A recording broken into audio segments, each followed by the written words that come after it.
that Satan comes at the moment where we are the weakest ever. Now, when the Lord Jesus came to the River Jordan, God the Father spoke from heaven, and he says, "This is my beloved Son, in whom I am well pleased." A voice came from heaven saying, who happens to be God the Father, "This is my beloved Son, in whom I am well pleased." Now, who heard this voice of the Father? Three: Jesus of Nazareth, angels, and Satan. Three of them heard this voice: the Lord Jesus, angels, and Satan.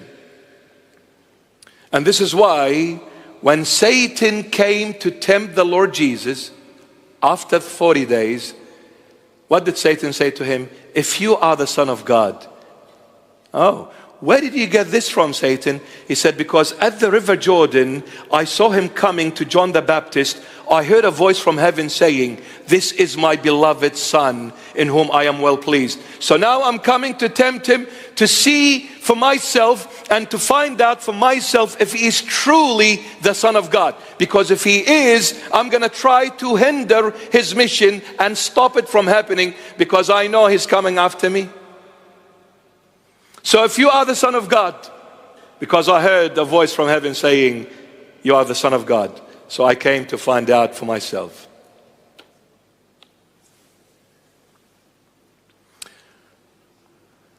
So many young men and women, they want to find out for themselves. They don't listen because I want to find out for myself. And don't be careful, because you may be walking in Satan's way. Yeah.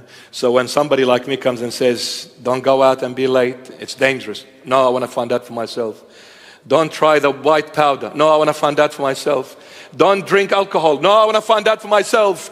Don't stay 2-3 nights outside of home. Go back home. No, I want to find out for myself. Well, let me see what you're going to find out. Very dangerous, my son, my daughter.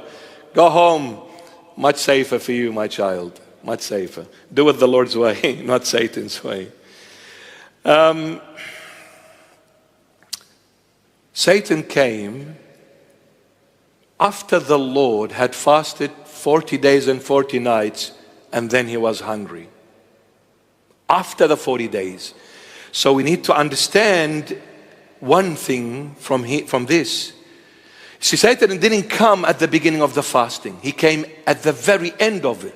So imagine, my beloveds, for 40 days and 40 nights in the desert, the Lord chose the most desolate, dry, dead land out of the entire Israel. He chose the most desolate, dead, dry land out of the entire Israel. And he chose the hottest season of the entire year in summer. And that place is where Jericho is now. If you haven't been to Israel, now Jericho is the hottest place in Israel, and in summer, with no exaggeration, can reach up to 57-60 degrees Celsius. 57-60 degrees Celsius. I remember we were in one of the pilgrimages that we've been to the Holy Land. We went to this place in the desert of Judea. There is a monastery that belongs to our beloved, the Greek Orthodox Church. And we were sitting inside the monastery. Now that is in a shaded area. Outside, you'll be cooked. The monk said to us, "This summer is very cool and cold." When we were there, it was about 43-45 degrees. He said, "It's very, very cool today. You must have brought Sydney's weather to us, because normally it's about 55, 57. 45 is a very cool weather." The Lord fasted in summer, the hottest place in Israel. 40 days and 40 nights he ate nothing. So what would have happened to his body? Absolutely on the verge of collapse. As a human being, we said he shared with us everything. If he didn't eat, he would be hungry. If he didn't drink, he would be thirsty. If he didn't rest, he would be tired.